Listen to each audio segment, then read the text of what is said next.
പണവരവ് ധാരാളം, എന്നാൽ വീട്ടിൽ പൈസയൊന്നും നിൽക്കുന്നില്ല.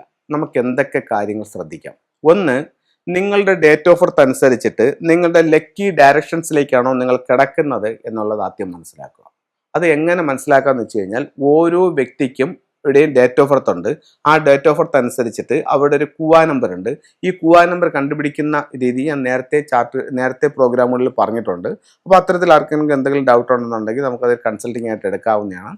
അപ്പോൾ ആ കുവാ നമ്പർ എത്രയാണെന്നും നിങ്ങളുടെ ഭാഗ്യദിക്ക് ഏതൊക്കെയാണെന്നുള്ളത് ഞാൻ നിങ്ങൾക്ക് അത് വാട്സപ്പ് ചെയ്ത് തരുന്നതായിരിക്കും. അത് കഴിഞ്ഞിട്ട് അപ്പോൾ ആ ദിക്കിലേക്ക് നിങ്ങൾ തലവെച്ച് കിടക്കുക. അപ്പോൾ ഉദാഹരണത്തിന് കുവാ നമ്പർ 1 ഉള്ളൊരു വ്യക്തിയാണെന്നുണ്ടെങ്കിൽ east, south, north, south east ഇത് 4ഉമാണ് ഈ വ്യക്തിയുടെ ഭാഗ്യദിക്ക്. ഇപ്പോൾ ഇദ്ദേഹം കിടക്കുന്നത് വെസ്റ്റിലേക്ക് തലവെച്ചിട്ടാണ് കിടക്കുന്നതെങ്കിൽ ഇദ്ദേഹത്തിന്റെ ഭാഗ്യദിക്കിൽ ഈ 4 ദിക്കുകളാണല്ലോ. വെസ്റ്റ് ഇദ്ദേഹത്തിന്റെ ഭാഗ്യദിക്കിൽ ഇല്ലല്ലോ. അപ്പോൾ ഇദ്ദേഹത്തിന്റെ ജീവിതത്തിലേക്ക് കുറേ നെഗറ്റീവായിട്ടുള്ള സംഭവങ്ങൾ വന്നു ചേരാനുള്ള സാധ്യതയുണ്ട്. അതേസമയം കുവാ നമ്പർ 8 ആണെങ്കിലോ ഈസ്റ്റിലോട്ടോ സൗത്തിലോട്ടോ നോർത്തിലോട്ടോ സൗത്ത് ഈസ്റ്റിലോട്ടോ തലവെച്ച് കിടക്കാൻ പറ്റില്ല. കാരണം എന്ന് പറഞ്ഞാൽ ഇദ്ദേഹത്തിന്റെ ഭാഗ്യദിക്ക് south west, north west, west north east ആണ്. അപ്പോൾ ഇദ്ദേഹം എങ്ങോട്ട് തലവെച്ച് കിടക്കണം? വെസ്റ്റിലേക്ക് തലവെച്ച് കിടക്കണം. അപ്പോൾ ഇപ്പം നമ്മുടെ വാസ്തുവിൽ പറയുന്നതെന്ന് പറഞ്ഞു കഴിഞ്ഞാൽ ഒന്നുകിൽ കിഴക്കോട്ട് അല്ലെങ്കിൽ തെക്കോട്ട് തലവെച്ച് വലതുവശം ചരിഞ്ഞെണീക്കാനാണ് പറയുന്നത്. ഫെങ്ഷുയിൽ അങ്ങനെയല്ല. ഓരോരുത്തരുടെ ഡേറ്റ് ഓഫ് ബർത്ത് അനുസരിച്ചിട്ട് ഹെഡിന്റെ ഡയറക്ഷൻ അവർ ചേഞ്ച് ചെയ്യുന്നുണ്ട്.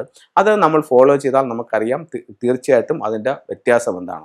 ഇപ്പോൾ നമ്മളൊരു കൺസൾട്ടിങ്ങിന് ഒരു വീട്ടിൽ ചെല്ലുമ്പോഴത്തേക്ക് അവർ ഇപ്പോഴത്തേക്ക് തെക്കോട്ട് തലവെച്ചിട്ടാണ് കിടക്കുന്നത്. അപ്പം ഞാൻ ചോദിക്കും, സാറിൻ്റെ ഡേറ്റ് ഓഫ് ബർത്ത് എത്രയാണ്? അത് ഇന്നതാണ് ഡേറ്റ് ഓഫ് ബർത്ത്. അപ്പോൾ ഞാൻ അവിടെ ഇരുന്നിട്ട് അതിൻ്റെ കുവാ നമ്പർ എടുക്കും. കുവാ നമ്പർ എടുത്തിട്ട് അതിൻ്റെ ഭാഗ്യദിക്ക് എടുക്കും. ഭാഗ്യദിക്ക് എടുത്തിട്ട് അപ്പോൾ ഭാഗ്യദിക്കിൽ സൗത്ത് ഉണ്ടോ എന്ന് നോക്കും. ഭാഗ്യദിക്കിൽ സൗത്ത് ഇല്ല. അപ്പോൾ സൗത്ത് തലവെച്ച് കിടന്നാൽ ഇദ്ദേഹത്തിന് എന്ത് തരത്തിലുള്ള ബുദ്ധിമുട്ടാണ് ഇദ്ദേഹത്തിന്റെ ജീവിതത്തിലേക്ക് വരുന്നതെന്നുള്ള ചാർട്ടുണ്ട്. അത് നോക്കിയിട്ട് ഞാൻ ചോദിക്കും, സാറേ ഇന്ന പ്രശ്നങ്ങളാണ്. ഇന്ന പ്രശ്നങ്ങളാണ് ഞാനിപ്പോൾ അഭിമുഖീകരിച്ചിരിക്കുന്നത്. എന്തുകൊണ്ടാണ്? ഇദ്ദേഹത്തിന്റെ ബാഡ് ഡയറക്ഷനിലോട്ട് ഹെഡ് വരുന്നത് കൊണ്ടാണ്. അപ്പം ഗുഡ് ഡയറക്ഷനിലായിട്ട് ഹെഡ് വരുത്തുക. അടുത്തത്, നമുക്ക് സമ്പത്തിന്റെ പ്രശ്നങ്ങളെ പറ്റിയാണ് സംസാരിക്കുന്നത്. നമ്മുടെ വീടിനെ സംബന്ധിച്ചിടത്തോളം നമ്മളെ വീടിന്റെ സൗത്ത് വെസ്റ്റ് ഭാഗത്ത് നമുക്ക് ഒരു ഡോറോ ഒരു ഗേറ്റോ അല്ലെങ്കിൽ ആ ഭാഗത്തൊരു മിസ്സിങ്ങോ ഉണ്ടോ എന്നുള്ളത് നോക്കണം. അങ്ങനെയാണെങ്കിലും നമ്മുടെ വീട്ടിൽ സമ്പത്ത് നിൽക്കില്ല. ഒന്ന്, നമ്മളുടെ തലവെച്ച് കിടക്കുന്ന ഡയറക്ഷൻ ഏതാണെന്ന് നോക്കണം. 2, നമ്മളുടെ വീടിൻ്റെ സൗത്ത് വെസ്റ്റ് ഭാഗത്ത് ഈ പറയുന്ന കിണർ, സെപ്റ്റിക് ടാങ്ക്, വേസ്റ്റ് വാട്ടറിൻ്റെ കുഴി, അവിടുത്തെ മിസ്സിങ്, അവിടുത്തെ ഗേറ്റ്, അവിടുത്തെ കിണർ, അവിടുത്തെ ബാൽക്കണി, അവിടുത്തെ കാർ പോർച്ച് ഇതൊക്കെ ഉണ്ടെങ്കിലും നമ്മളിൽ സമ്പത്ത് നിൽക്കുക. ഇപ്പം നേരത്തെ പല പ്രോഗ്രാമിൽ ഇതിനെപ്പറ്റി പല ദിക്കുകളെപ്പറ്റി പറഞ്ഞു പോയിട്ടുണ്ട്. ഒരുപാട് ആൾക്കാർ വിളിച്ച് കൺസൾട്ടിങ്ങിന് വിളിച്ചിട്ട് പറയുന്നുണ്ട്, സാർ ഇത് യൂട്യൂബിൽ ഇന്നണക്ക് സാർ ഇന്ന പ്രോഗ്രാം ചെയ്ത് കണ്ടപ്പോൾ നമ്മുടെ ജീവിതത്തിൽ അതെല്ലാം ശരിയാണ്, അപ്പോൾ സാറിനെ വിളിച്ചൊന്ന് കറക്റ്റ് ചെയ്യാമെന്ന് പറഞ്ഞ് വിളിച്ചതാണെന്ന് പറഞ്ഞ് ഒരുപാട് ആൾക്കാർ വിളിച്ച് കറക്റ്റ് ചെയ്യിക്കുന്നുണ്ട്. അപ്പം എന്ത് കാര്യത്തിനും നമ്മളൊരു 3 മെത്തേഡുകൾ നമ്മൾ ഇതിനകത്ത് ഫോളോ ചെയ്യുന്നുണ്ട്. ഒന്ന്, ഭാരതത്തിൻ്റെ വാസ്തുശാസ്ത്ര പ്രകാരമായിട്ടുള്ള കാര്യങ്ങൾ വെച്ച് ഇതിനെ കറക്റ്റ് ചെയ്യുന്നുണ്ട്. 2, ഫെങ്ഷു പ്രകാരം ഇതിനെ കറക്റ്റ് ചെയ്യുന്നുണ്ട്. 3 എന്ന് പറയുന്നത് പിരമിഡ് വാസ്തുവും കൂടെ സപ്പോർട്ട് ചെയ്തുകൊണ്ട് ചില കാര്യങ്ങൾക്കും നമ്മളിതിനെ കറക്റ്റ് ചെയ്ത് കൊടുക്കുന്നുണ്ട്. അപ്പോൾ നമുക്ക് നല്ല ഒരു റിസൾട്ട് നമ്മളിലേക്ക് കൊണ്ടുവരാനായിട്ട് ഇത് സാധിക്കും. എന്നാൽ 100% വീടുകൾക്ക് 100 വീട് ചെയ്ത് 100നും റിസൾട്ട് ഉണ്ടോ എന്ന് ചോദിച്ചാൽ ഒരു 5 വീട്ടിനെങ്കിലും ഒരുപക്ഷെ റിസൾട്ട് കിട്ടിയെന്ന് വരില്ല. അപ്പോഴത്തേക്കെന്ന് പറഞ്ഞു കഴിഞ്ഞാൽ അതിന് മറ്റു പല കാരണങ്ങളുണ്ടാകാം. പക്ഷേ 95 വീടിന് ഉറപ്പായിട്ടും റിസൾട്ട് വരുന്നിരിക്കും. അടുത്തത് നമ്മൾ സംസാരിച്ചു വരുന്നത് സമ്പത്തിനെ പറ്റിയാണ്. തെക്ക് കിഴക്ക് ഭാഗത്ത് നമുക്ക് എന്തെങ്കിലും പ്രശ്നമുണ്ടോ? തെക്ക് കിഴക്ക് ഭാഗത്ത് വരാവുന്ന പ്രശ്നങ്ങൾ എന്തൊക്കെയാണ്? ഒന്ന്, വീട് സ്ക്വയറോ റെക്ടാങ്കിൾ ഷേപ്പിലോ എടുക്കുമ്പോൾ തെക്ക് കിഴക്ക് ഭാഗം നഷ്ടപ്പെട്ടു പോവുക. 2, തെക്ക് കിഴക്ക് ഭാഗത്ത് നമുക്കൊരു സെപ്റ്റിക് ടാങ്ക് വരിക. 3, തെക്ക് കിഴക്ക് ഭാഗത്ത് നമുക്കൊരു ടോയ്ലറ്റ് വരിക.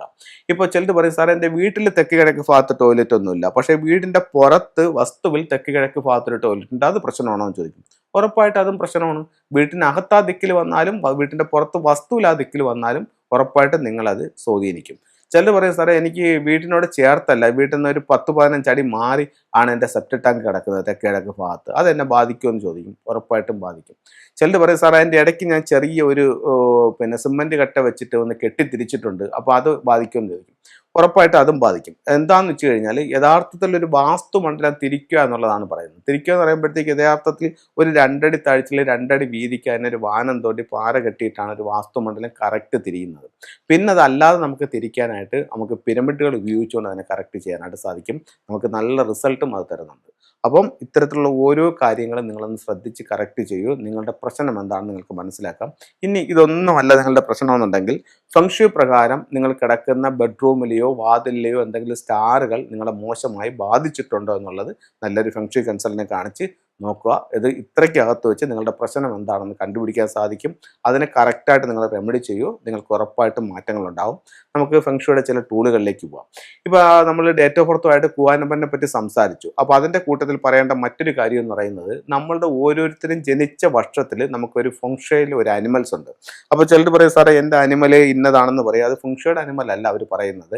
അവർ പറയുന്നത് അവരുടെ ജാതകത്തിൽ വന്നിരിക്കുന്ന അനിമൽസിൻ്റെ കാര്യമാണ് പറയുന്നത്. ഞാൻ പറയുന്ന അനിമൽ അതല്ല, ഫെങ്ഷു പ്രകാരമുള്ള അനിമൽസ് ആണ് ഈ പറയുന്നത്. ഇപ്പം നമ്മുടെ ഓരോ വർഷത്തിനും ഓരോ അനിമൽ ഉണ്ട്. അപ്പോൾ ഈ വർഷം എന്ന് പറയുമ്പോഴത്തേക്കും നമുക്ക് ഡ്രാഗൺ ഇയർ ആണ്. അപ്പോൾ ഈ വർഷത്തെ അനിമൽ ഡ്രാഗൺ ആണ്, അടുത്ത വർഷം അടുത്തൊരു അനിമലാണ്. അപ്പോൾ അതേപോലെ നമ്മളെല്ലാവരും ജനിക്കുന്ന വർഷത്തിൽ ഒരു അനിമൽ ഉണ്ടായിരിക്കുമല്ലോ.